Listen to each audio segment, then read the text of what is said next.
사도신경으로 우리의 신앙을 고백하며 6월 7일 금요일 아브라함 기도회 시작하도록 하겠습니다. 나는 전능하신 아버지 하나님 천지의 창조주를 믿습니다. 나는 그의 유일하신 아들 우리 주 예수 그리스도를 믿습니다. 그는 성령으로 잉태되어 동정녀 마리아에게서 나시고 본디오 빌라도에게 고난을 받아 십자가에 못 박혀 죽으시고 장사된 지 사흘 만에 죽은 자 가운데서 다시 살아나셨으며 하늘에 오르시어 전능하신 아버지 하나님 우편에 앉아 계시다가 거기로부터 살아있는 자와 죽은 자를 심판하러 오십니다. 나는 성령을 믿으며 거룩한 공교회와 성도의 교제와 죄를 용서받는 것과 몸의 부활과 영생을 믿습니다.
기도에 시연해 주신 하나님의 말씀은 창세기 12장 18절에서 20절입니다.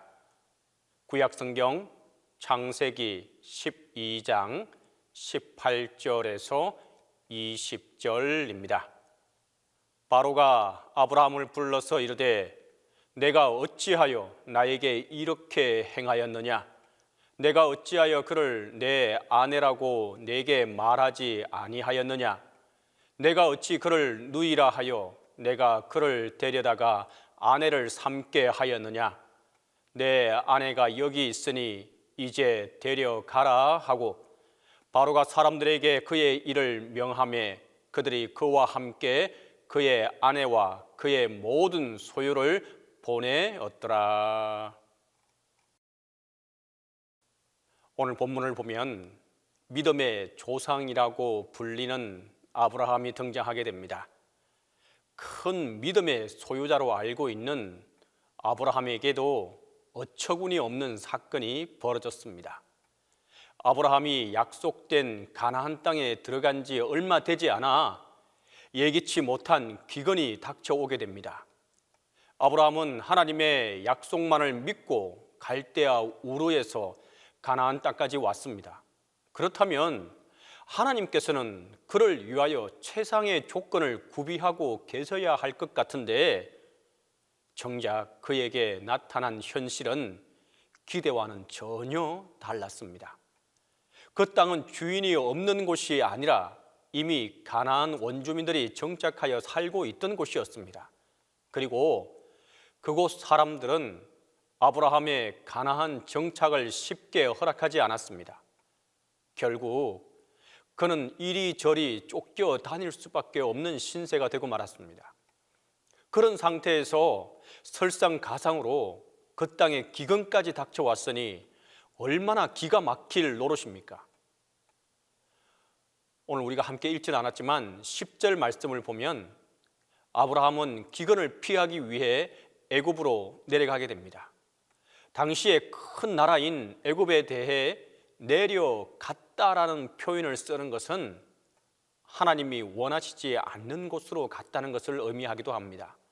다시 말해 그가 영적으로 하나님과 멀어지게 되었다는 말입니다.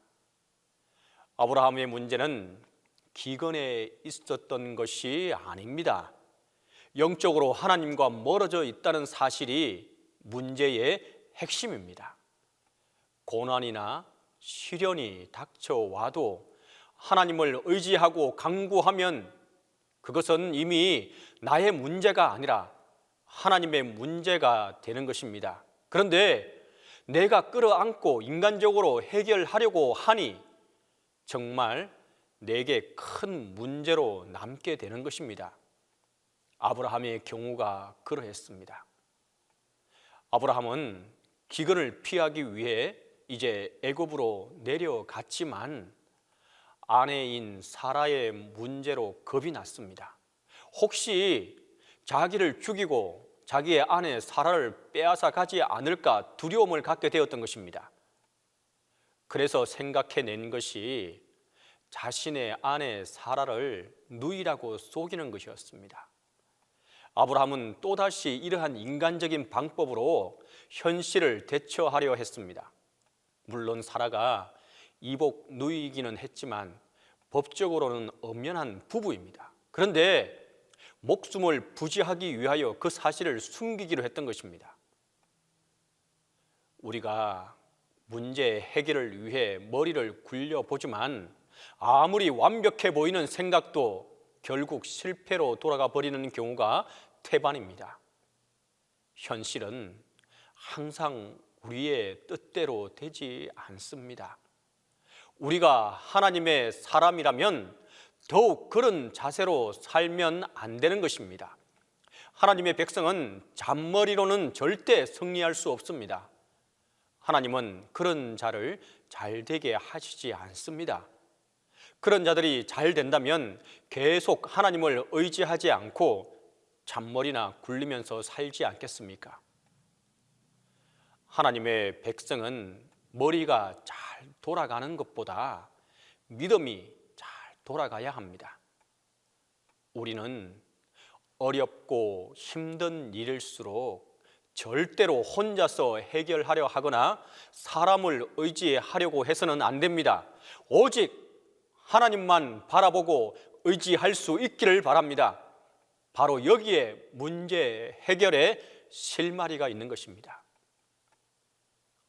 불행 중에 참 다행스럽고 감사한 것은 그래도 아브라함이 이렇게 망쳐놓은 사태를 하나님께서 직접 수습해 주셨다는 사실입니다.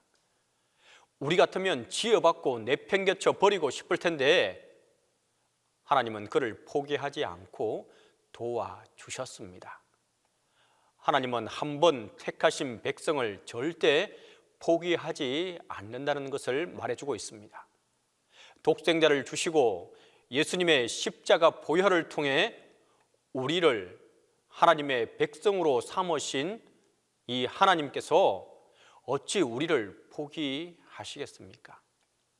수렁에 빠진 아브라함을 구하기 위해 드디어 하나님이 개입하십니다. 여호와께서 아브라함의 아내 사레의 영고로 바로와 그 집에 큰 재앙을 내리신지라. 17절 말씀이었습니다. 성경에는 분명히 명시되지 않아서 그 큰 재앙이 무엇인지 정확히 모르지만 아마 큰 질병이 내렸을 것이라 짐작해 볼 수 있습니다.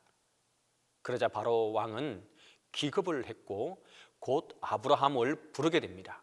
바로는 하나님이 두려워서 아브라함을 어떻게 하지는 못했지만 아마도 엄청 분해했을 것입니다. 그는 아브라함을 불러 3번이나 문책을 합니다. 어찌하여 그런 거짓말을 해서 사람을 궁지에 몰아 넣는다는 말이냐? 그 문책 앞에 아브라함은 아무런 대답도 할 수가 없었습니다. 여기서 우리는 이러한 가정을 해볼 수 있는데, 가나안 땅에 기근이 닥쳐왔을 때 아브라함이 만약 믿음을 굳게 지키고 땅을 고수했더라면 어떻게 되었을까요? 과연 아브라함은 기근 중에 굶어 죽게 되었을까요? 아마 하나님은 발짱 끼고 구경만 하지는 않으시고 분명히 그를 도와주셨을 것입니다. 혹시 속으로 이런 생각은 또 하시는 분은 안 계십니까? 하나님께서 아예 기근이 들지 않게 도와주시면 되지 않느냐? 그러나 그것은 너무 단순하고 어리석은 생각입니다. 하나님은 고난과 시련의 때에 우리의 믿음을 보시기 위해 우리를 연단하십니다. 그때 우리가 믿음을 굳게 지키고 결단하면 하나님이 크게 역사하신다는 것입니다. 그런 점에서 위기는 위대한 기회가 되는 것입니다. 성도 여러분, 우리는 어려울수록 하나님을 가까이 해야 하고 하나님과 긴밀한 관계를 유지해야 합니다. 하나님은 이런 우리의 모습을 바라보시고 기뻐하십니다. 하나님의 마음을 기쁘시게 해드리면 바로 그때 우리의 삶에 기적이 일어나는 것입니다. 우리가 전혀 예상치 못했던 놀라운 일들이 일어나는 것입니다. 많은 사람들이 길이 없다고 낙심하다가 세상 길로 가고 마는데, 우리가 믿음을 지키고 하나님만 의지하게 되면 하나님은 기적적인 방법으로 없던 길로 새로 만들어 주시는 것입니다. 우리의 어려운 현실 앞에서도 우직하리 많지 믿음을 지키고 결단하면 하나님이 역사하십니다. 그러므로 우리 인생에 가뭄이 올 때, 기근이 닥쳐올 때 믿음으로 결단하실 수 있기를 바랍니다. 세상으로 도망가지 말고 사람을 찾아다니러 기웃거리지 말고 오직 하나님께로 달려가십시오. 하나님 품 안에서 뛰어 들어가십시오. 하나님께 더 가까이 가실 수 있기를 바랍니다. 그래서 아브라함같이 시행착오를 겪지 말고 언제나 오늘이나 영원토록 동일하게 역사하시는 하나님의 능력으로 승리할 수 있기를 간절히 바랍니다. 이 시간 우리 함께 기도하도록 하겠습니다. 첫 번째로, 어려운 현실 중에도 하나님을 끝까지 의지할 수 있게 해달라고 기도하겠습니다. 또한 우리가 선택의 기로에 섰을 때에 바른 선택과 결단을 할 수 있게 해달라고 기도하겠습니다. 세 번째로, 동신교회와 담임 목사님을 위해서 함께 기도합니다. 함께 기도하겠습니다. 사랑과 은혜가 많으시고 좋으신 아버지 하나님, 은혜와 사랑을 이 시간도 간절히 구하고 또 구하며 나아갑니다. 하나님, 우리의 현실이 녹록지 않고 어렵고 힘든 상황과 환경이 우리에게 주어질 때가 너무도 많은 것을 고백합니다. 하나님, 그때마다 우리는 주저앉고 좌절하고 그 상황을 피하기 위해 회피하고 도망가는 경우가 많습니다. 하나님, 정말 그때가 하나님의 역사하시고 하나님이 우리를 도우시기 위한 하나의 방편인 것을 우리가 믿음의 눈으로 바라보고 결단할 수 있도록 하나님, 우리를 지키시고 함께해 주시옵소서. 어려운 순간이 왔을 때 더욱더 하나님을 붙잡고 하나님께 기도하며 믿음을 잊어버리지 않고 굳건히 그 자리에 서서 하나님을 부르짖고 찾을 수 있고, 그렇게 했을 때에 하나님의 도우심이, 하나님의 기적이, 하나님의 함께하심을 경험하는 놀라운 역사가 함께하게 하여 주시옵소서. 하나님, 또한 그와 같은 일들이 있을 때에 우리가 바른 선택과 결단을 통해 하나님 안에서 바로 설 수 있도록 도와 주시옵소서. 우리의 나약한 마음을 통해, 우리의 나약한 눈을 통해 힘들고 어려울 때에 그것을 바르게 선택하지 못하고 우리의 장기를 부릴 때가 있습니다. 거짓말을 할 때가 있습니다. 거짓으로 그것을 회피하기를 원하고 있습니다. 하나님 안에서 정직으로, 하나님 안에서 정도를 걸으며 하나님 안에서 바르게 그 일을 고백하며 하나님의 뜻에 맡기고, 내 문제가 아니라 이제는 기도하면서 하나님의 문제로 바꾸어가는 우리의 선택과 우리의 바르게 행함이 되게 도와 주시옵소서.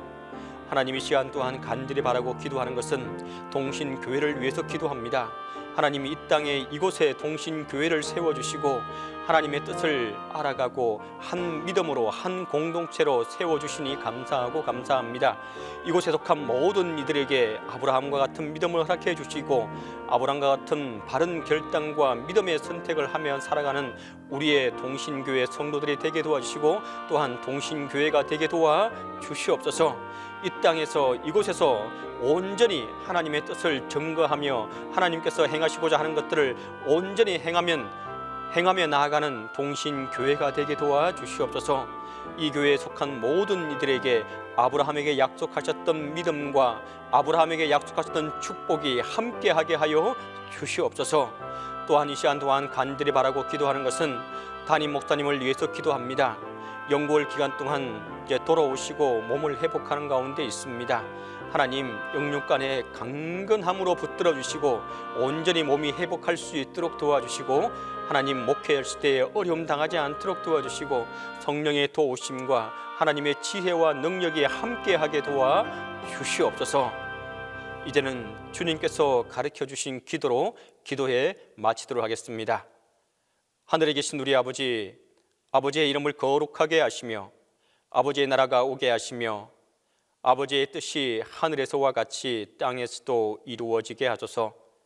오늘 우리에게 일용할 양식을 주시고 우리가 우리에게 잘못한 사람을 용서하여 준 것 같이 우리 죄를 용서하여 주시고 우리를 시험에 빠지지 않게 하시고 악에서 구하소서.